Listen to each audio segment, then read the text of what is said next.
Go. Yes, people, it's John, it's Michael, back again. This is your debrief from the shit show West Ham v Everton yesterday, 24 hours on.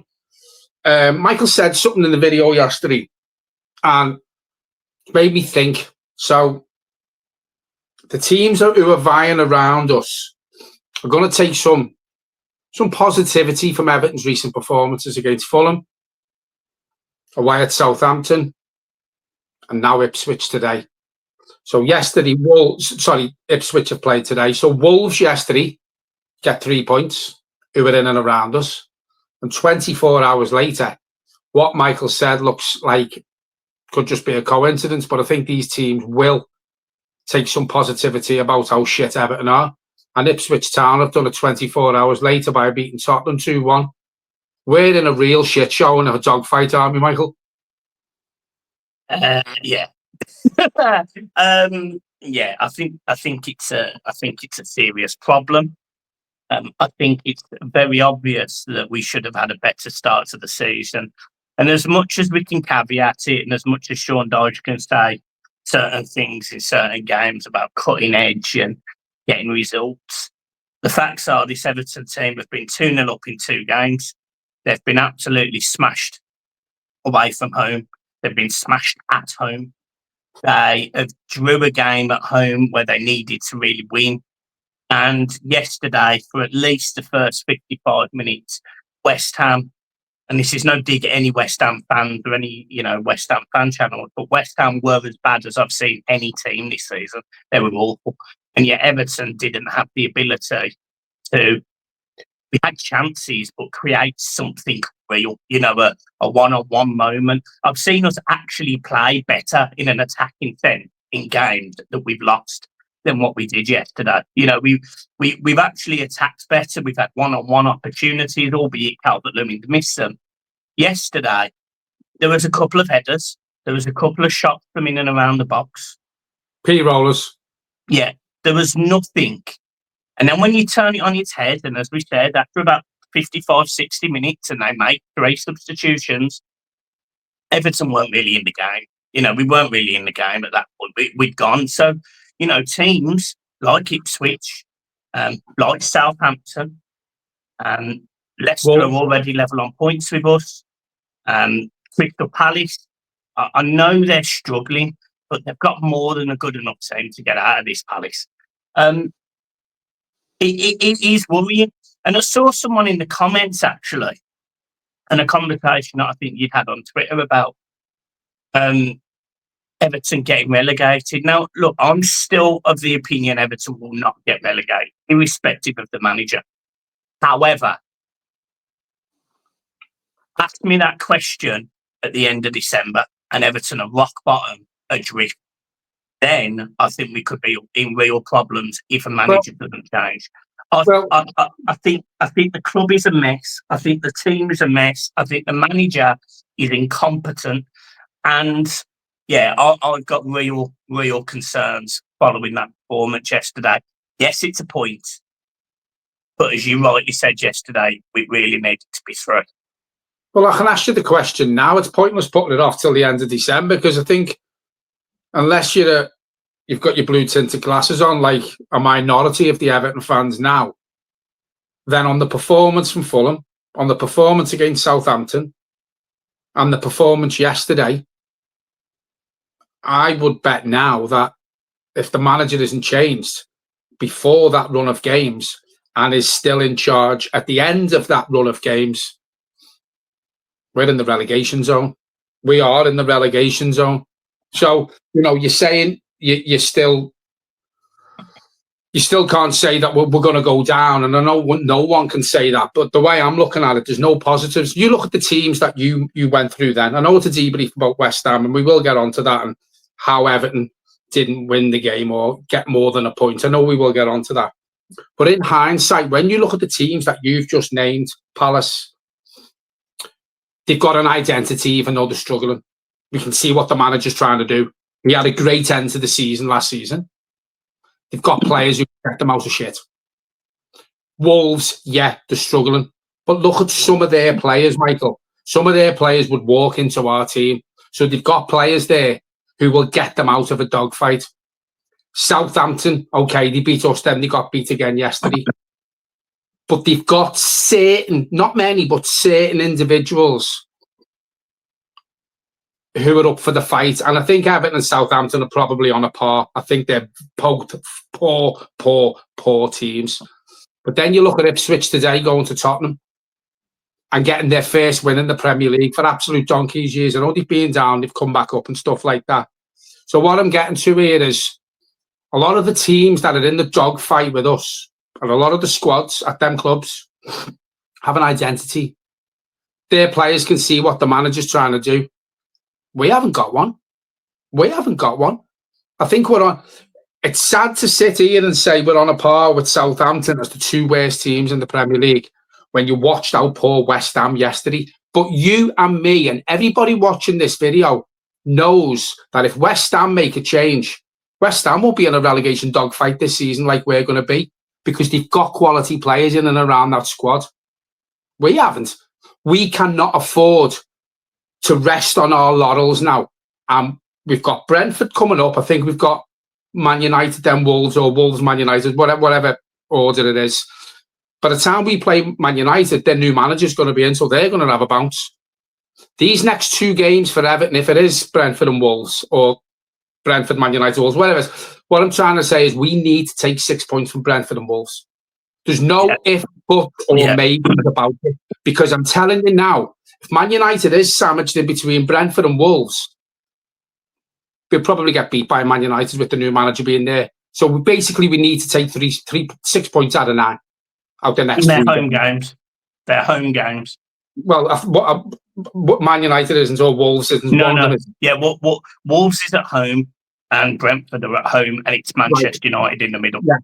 So the next 3 games are Brentford, Wolves, Man U, whichever way Wolves and Brentford are around. Regardless, we need 6 points out of 9. Because then going into that December run of fixtures, I don't give us a cat and hell's chance of getting 1 point. I think you're absolutely spot on, John, and I think it's fair. And I think the problem I have with the situation, we're going up against teams like Brentford, and realistically, John, they've got players who can hit you on the day, Michael. Give me a straight answer, right? Do you see Everton beating Brentford, yes or no? No. Don't see where Everton's next win's coming from. And that's the problem. We're going up against teams who have been clever financially, they've got decent managers. And, Brentford, I think, don't 100% hold me to this, but I'm pretty sure Brentford are the top goal scorers in the league. And they haven't kept a clean sheet. So there's goals in that game. Now, Everton's biggest problem appears to be scoring goals. So you know for a fact that when Brentford go to Goodison, as soon as they score, Everton are out the game. And actually, it could end up being 2, 3, 4-0. And I know that sounds negative, but it's because the teams that are going up against Brentford and still losing can at least score some goals. Everton haven't got it in the locker. And even when we have scored goals, we've lost games. Twice we do 2-0 up. Yeah, 2-0 up against Villa, 2-0 up against Bournemouth. So them goals almost take them out of the equation because they were pointless. They didn't get us the points, they were pointless. That means Everton, I think, have scored 6 goals, which have led to results this season. 6. Right. So I'm going to ask you, you've said that, right? When you look at them teams and their managers, right? If they're in a situation like Everton are where we can't score goals, right? They have proactive managers, and we mentioned this yesterday. They have proactive managers who will change it game by game, week on week, whether it be the tactics, whether it be the personnel in the starting 11, whether it be squad-wise, right? They change it. Because if something hasn't worked the week before and they haven't scored, or they haven't created chances, or they've struggled defensively, the next game, their managers will work on that all week and change it the following week. We're watching the same shit stirred up week on, week in, week out by this manager and by this group of players. And he's not changing it in any way, shape, or form. People say to me, "We've got no plan B. We've got no plan A." It's just the same stuff every week. And you've mentioned it on here a few times. It'll either be from Pickford, it'll be the long ball, and Dominic Calvert-Lewin, out of 10 headers, he might win one. So it's coming straight back at us. Or you've got the centre-halves who are picking it up and trying to play diagonal balls to Lindstrom, or Ndiaye, who's probably the smallest man on our team. He's going out for a throw-in for the opposition. Week in, week out, nothing's changing. You can see it, I can see it, we can all see it. What is he doing? And this is not just the dig out dice video, because he's also got coaches there who must be shit at their job as well, because they should be going up to him, going, "Look, Gaffer, this isn't working. You know, these long balls from Jordan Pickford, or playing it out from the back, the 60-yard balls, trying to play them like Van Dijk does when Michael Keane and Tarkowski are trying to do them. Fuck off." Right? So they should be having a word with the manager, saying, "Look, we need to try and change it up." Nothing's changing. It's the same week in, week out. Yeah, and I think you're spot on. I watched a video about the Sporting Lisbon manager. I think his last name's Almiron or Almiron. I can't quite pronounce it. And I also watched the overlap with David Moyes. And two things come out from both of those. Now, David Moyes, a little bit more traditional, a bit more set in his ways. His style of football is the style of football. However, you can no doubt question David Moyes as a manager, because, you know, he got a very poor West Ham team into Europe and won him a trophy. And when he come into Everton, he got a very poor Everton team, got us into Europe most seasons. If there was a top six then, it would be a very different story for Everton, because we finished 5th and 6th most seasons, you know, or a good amount under his stewardship. You then listen to Almiron, and he's talking about how every single team he plays against, he may need different tactics. It might be that he plays 3 at the back one week. It might be that he plays 4 at the back. It might be that he plays a diamond in the middle. It might be that he plays a double pivot. It might be that he goes with 2 strikers rather than 1 striker. It might be that he overlaps the wingers one week and then doesn't the other, depending on the strengths and weaknesses of the team that he's playing in front of him. You know, it's called strategy, it's called ideology, and it's having a set of principles which basically say to however many players you've got in your team, we are not going to have a set way. The only way we're going to have is by beating the opposition. Whatever we do, we're going to do the opposite of. And sometimes it'll work, sometimes it won't work. They were brilliant Sporting Lisbon against Manchester City, and I'm quite worried about the job that he could do at Man United, albeit I do think he'll end up being sacked after 2 years, because I just think that club's a mess. But the facts are, you need a manager that is open and not stubborn. You need a team of coaches that are open to being, you know, thinking outside the box, and to test him, to say to the manager, as you rightly say, that's not working. And you've also got a group of players there that need to have the ability to go, not working. Do you know what? We either need to have a chat with this manager, or we need to do something different on the pitch, or we need to take on that initiative, because as everyone is very quick to say, it's not Sean Dyche putting that ball in the box. It's not Sean Dyche putting the ball in the net. It's none of that stuff. But the point is, it is Sean Dyche that's setting up the team.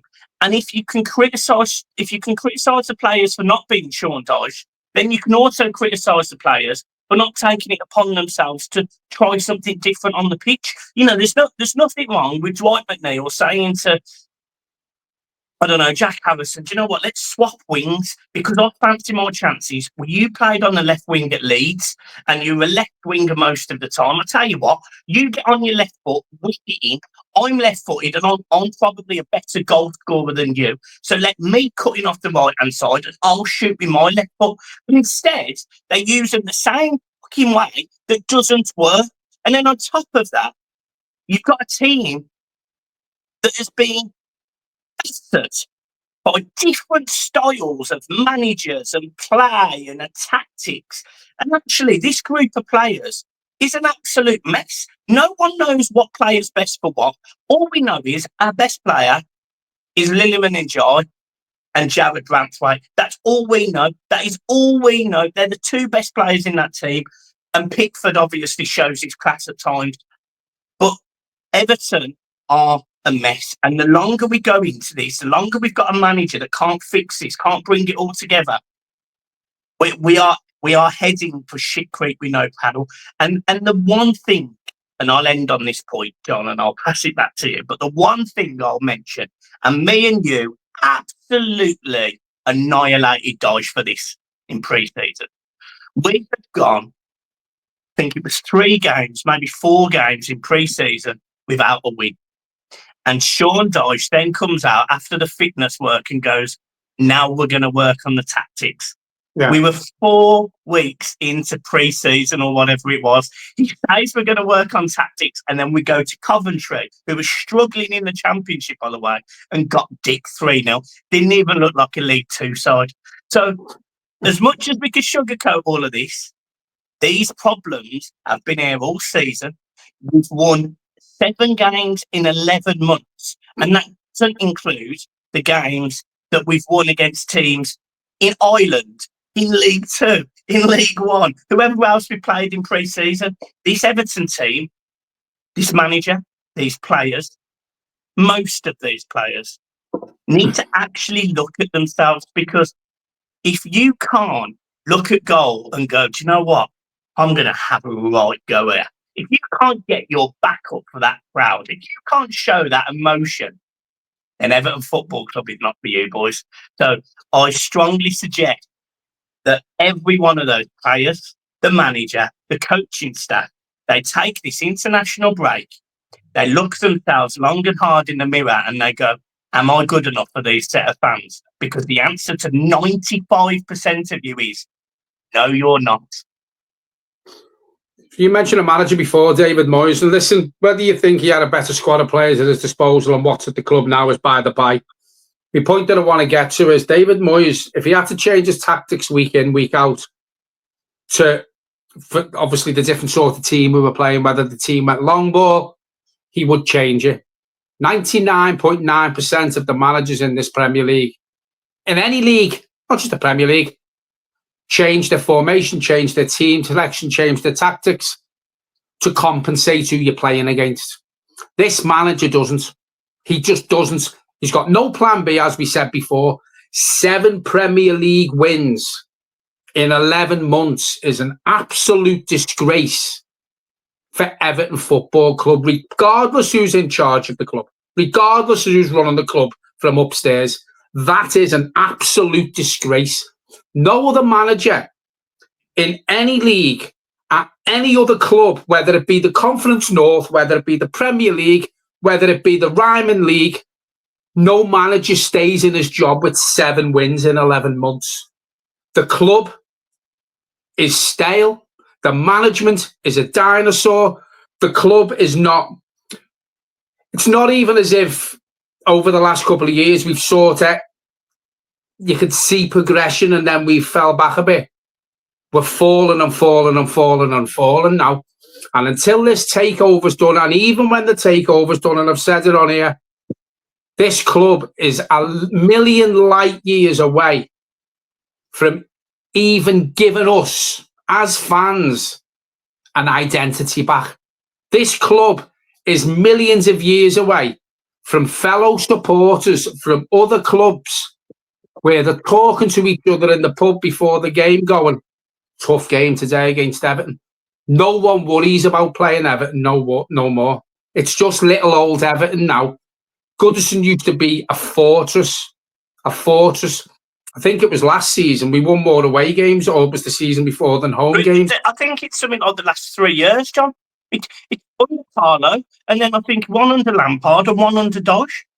How many clubs can we sit here and go, I've got a better away record than home record, right? And I've had people on Twitter yesterday. This fella put a poll out. I'm not digging about it. Just we had an opinion on it. And he said something like, do people want Dyche to stay? Do people want Dyche to go because they're worried about him relegating us? Or do people want Dyche out because they're not happy that he'll just keep us up? Are they worried about relegation? Or are they worried about he won't take us where he should be, which is basically safe? And I said, I think he'll take us down. And this fella wasn't having it. He just wasn't having it. And I'm sorry, but any blue-tinted glasses brigade out there of Everton fans who can still give this manager an ounce of their life, 1 second of their life, then not just football's not for you.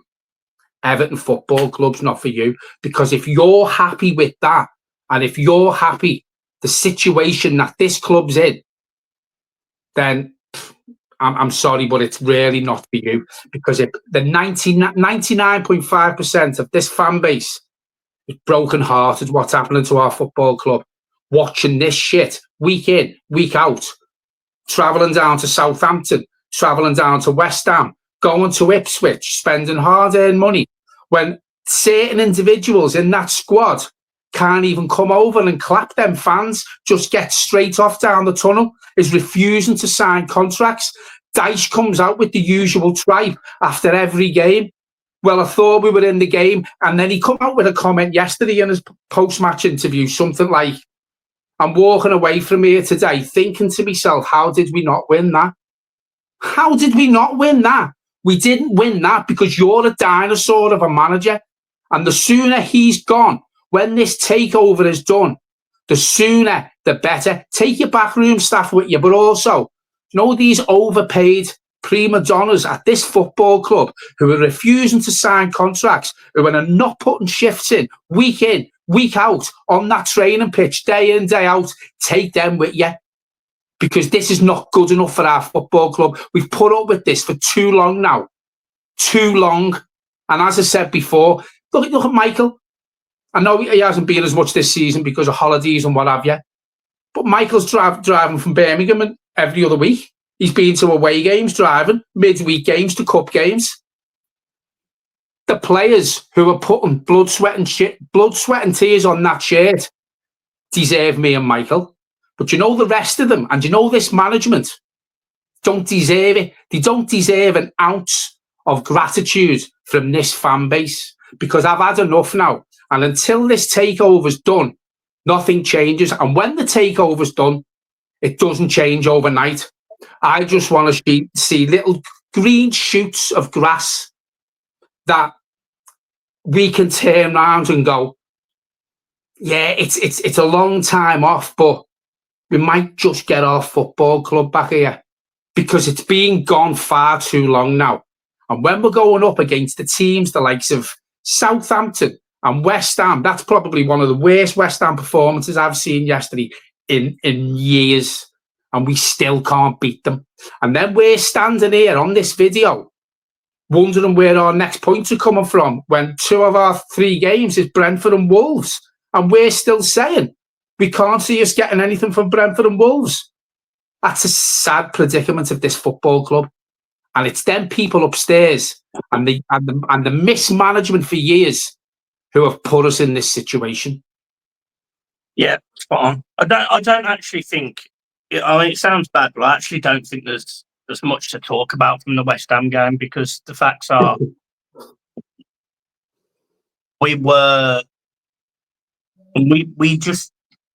Dyche just didn't do anything to counter them 3 subs, and at that point the game was gone. West Ham ran through us, ran through the middle.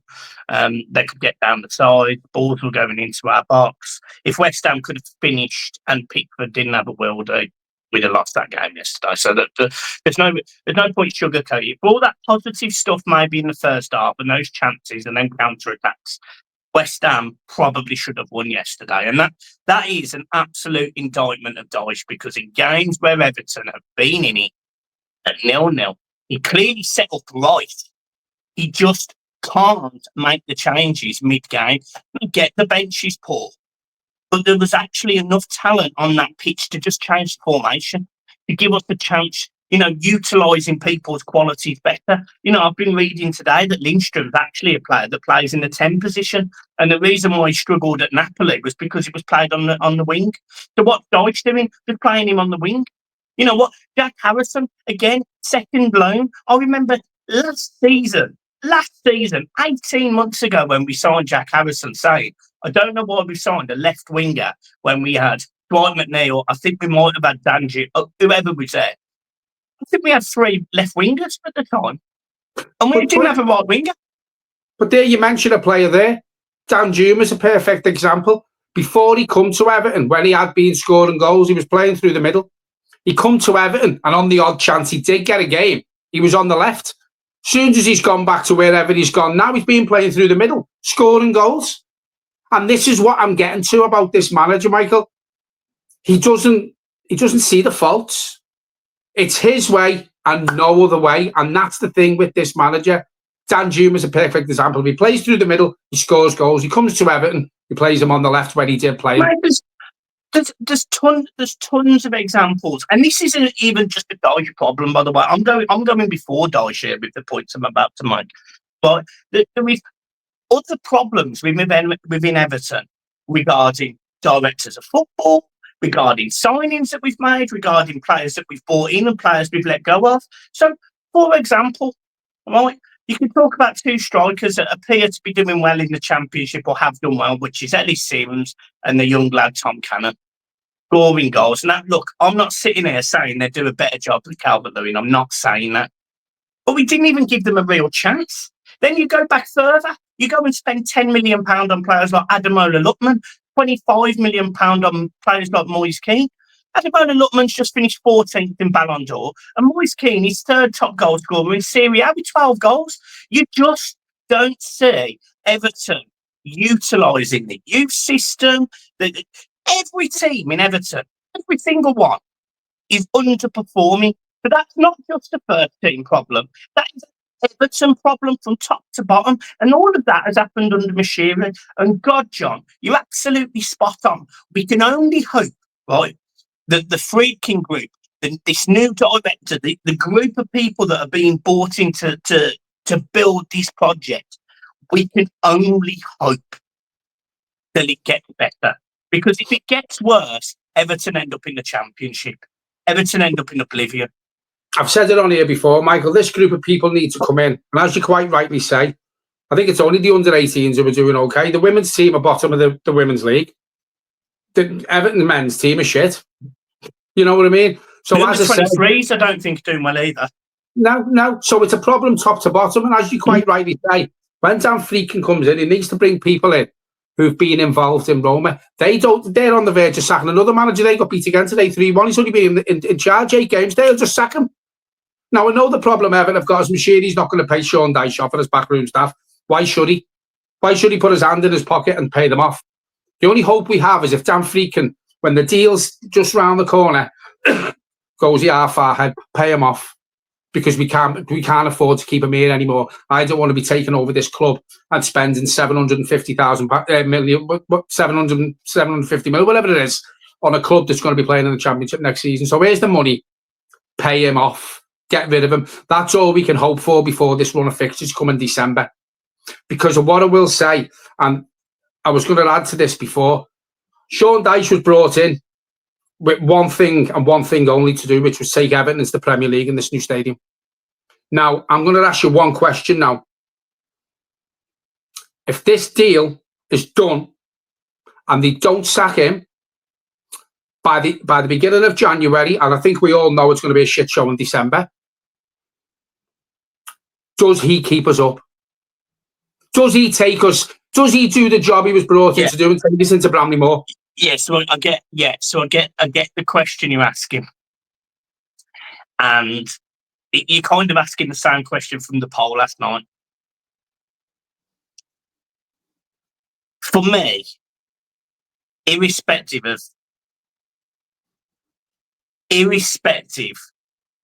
I think we stay up.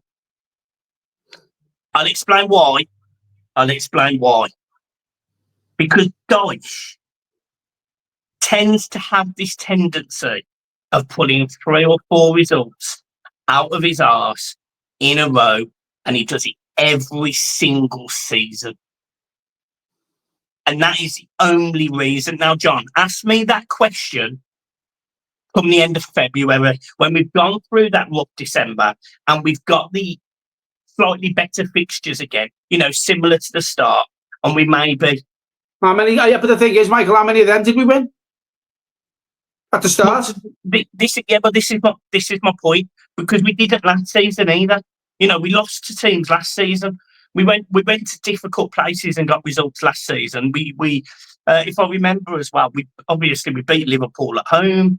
There was tough games that we won last season. My point is, ask me that question after we get through this one. Right, so here's another question for you. I've asked you this a while back, and I think your answer was some of them.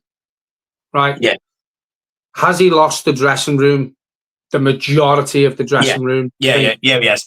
Yeah, he has. So if he's lost the majority of the dressing room, and we were talking about these overpaid prima donnas before, who need to go, as well as the manager, and your words were, and have a good, long, hard look at themselves. Yeah. We all know the majority of Premier League footballers these days don't give a shit about the club. They don't give a shit about the fans. So now you're saying he's probably lost the majority of the dressing room. Yeah. If he's lost the majority of the dressing room, can you see Dyche pulling 3 or 4 wins out of his ass? No. I can't. No, which is why I think he'll be sacked at the end of December. I'm absolutely convinced. And look, I'm not a betting man. I'm not now. I am absolutely convinced that Sean Dyche either gets sacked just before Christmas or just into January. So whoever the freaking group bring in have got time to look at this squad, strengthening the January transfer window. And I also think he'll bring a manager in with pedigree that will scare the players, that will make them go, this is not good enough. And if it's not good enough, you'll never get a move again, because I've got so many people who I know, who I can speak to, that basically your career's done, mate. I honestly want a manager to come in and put the absolute shits up every single one of them.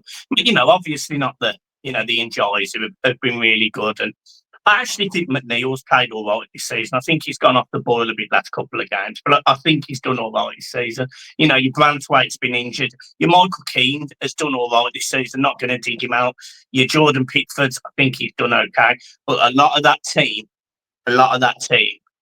need to know that their bread is not buttered anymore at Everton Football Club. It's not just a case of you get your wages, you walk off that pitch and you don't even salute the fans for the support. No more of that. You need a manager to come in and to absolutely rip them a new one. Who's that? Me, Neil Warnock. No, I'm joking. No, but realistically, Everton can't. The situation we're in, a certain Mr. Mourinho, and I know we're going to get shot down for this because it sounds like we want Mourinho on, at the football club. Now, he's the manager who would come in and go, yeah, this is Everton Football Club, this. If you don't like it, like I've said on here, with certain players should be doing that. Now, I actually think he'd take the job to come back to the Premier League. I actually think he would take the job. But he made a comment. Saying he wouldn't come back to the Premier League for a team that's fighting relegation. Yeah. Or not fighting for Europe because he's sick of the UEFA and stuff like that. Yeah, so I think we're putting two together there. I know who I think it'll be. I genuinely think it'll be David Moyes until the end of the season. And if Everton finish top 10, maybe he gets the offer of a 1-year deal or something after. I don't know, but that's what I think. Them 2 managers we've mentioned there, Mourinho and David Moyes, they are the sort of managers who would come in, and I know there's going to be the majority of people on here won't want Mourinho, at least. I know that, but he's a serial winner, and he's the one who will come in and rip that dressing room a new arsehole. And I think David Moyes is the sort of person to do that as well. We all know, and I know he left under certain circumstances, but I honestly believe David Moyes still does love Everton Football Club. Whether you want to shoot me down for that, the way he left Everton and tried to sign Leighton Baines for Man U while he was still Everton manager, all that's gone on, right? We have to move on. And I honestly believe David Moyes still loves this club. And he's the sort of manager, because he knows what this football club means to me and you and millions of Everton fans. He would be the one to come into that dressing room and he'd rip that dressing room a new one, just like Mourinho would. If I had the choice, if you ask me now, out of the two of them, I'd probably go for David Moyes, to be fair. Yeah, I mean, and we can all talk about managers that we want. You know, Thomas Frank's been linked, Graham Potter, Carlos Corberán, I'm a big fan of.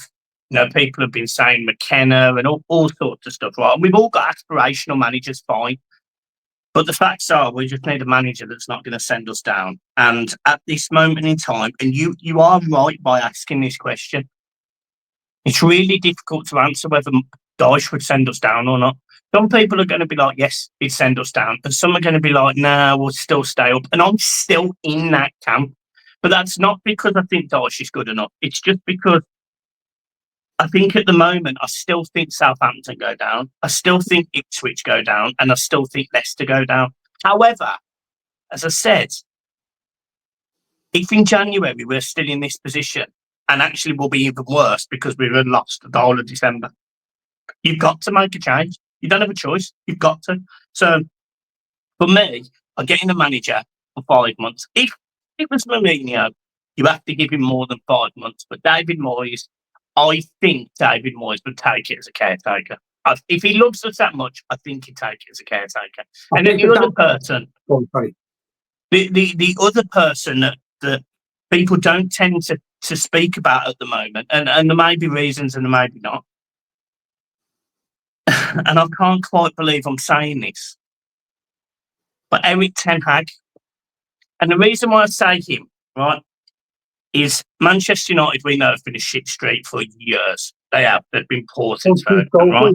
2 years.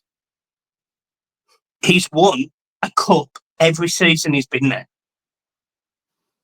Every season, he's still managed to get Man United a cup. Now, I am not sitting there saying he's someone I want, but he's also someone that's available, who knows the Premier League, has got experience, and does know what it takes to be a winner.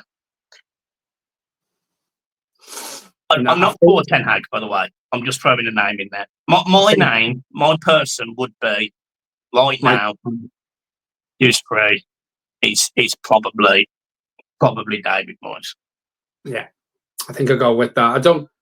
When you look at this group of players that's in that dressing room, Michael, and you look at how they've treated past managers and how they've downed tools, whether that be the manager's fault or whether that be on the players, I just think bringing someone in like Ten Hag, who did lose the majority of the Man United dressing room by all accounts, doesn't take much to lose this group of players. And we all know, regardless, and you're saying, and I've said it, a manager needs to go in there and rip that dressing room a new one. Doesn't always work. It doesn't always work. No. Because the majority of that dressing room are not serial winners. They're happy to pick their big wages up every week and go home in their lovely car to their fit beds, to their mansion. They're not bothered if they go in after full time and get a bollocking, whether that be Mourinho, whether that be Ten Hag or David Moyes. They're not asked because they just go home laughing. And that's not just Everton.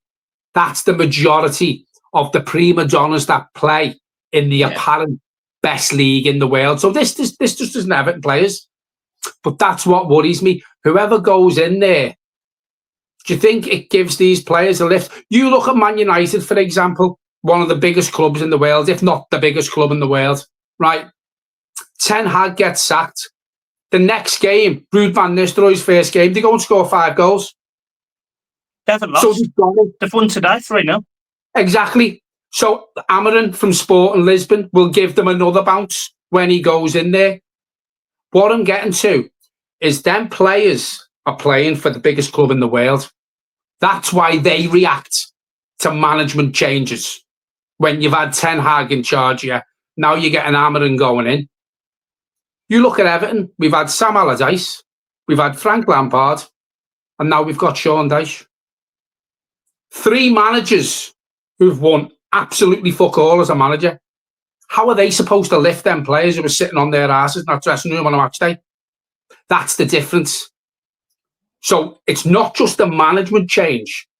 The whole club needs ripping apart, hitting that reset button, going into Bramley-Moore, hopefully in the Premier League, and starting again. Because a management change just doesn't fix this. No. It just doesn't fix this. We need more than that. Yeah, spot on. Okay. Well, I think that's a very detailed debrief there, just ranting really from both of us. But hey, I hope you took it as therapy. I haven't really got much else to say about. I haven't got anything to say about yesterday, and I'm worried about the games coming up. As you rightly say, I think if we don't beat Brentford, I don't think we beat Man United, and if we don't beat Wolves, who we've struggled against actually over the last few years, I think there's a real. That's when I personally would think about doing it. Because you might get a new manager bounce going into these really tough fixtures, and you might randomly pull out a draw from somewhere. Who knows? Well, international break now, another international break. So we have got another couple of weeks away from Everton Football Club. What would you do? What would you do if tomorrow you wake up and John Dyche has been sacked? What would you do? Sorry for any kids watching this, but pulling myself all around the bedroom. Excellent. There you go. Well done. Oh my God. Right. Edit that bit out. So your question was, what would I do? I can't. We're 42 minutes in. It'll take too long to edit out. It's in there now, John. You stopped. I'm not want to be watching now anyway. No one will be watching now, you fuckers. That's fine. And anyway, no one knows what you're on about. You know, we've all got a cart in our bedroom that we pull along. Don't you worry about that, mate. Yeah, I've got a picture of myself and I just pull around the carpet like that. Yeah, that's it. Come on, John. Little John's coming. Come on. Make sure you hit the like and subscribe button, guys. We'll see you soon. Peace.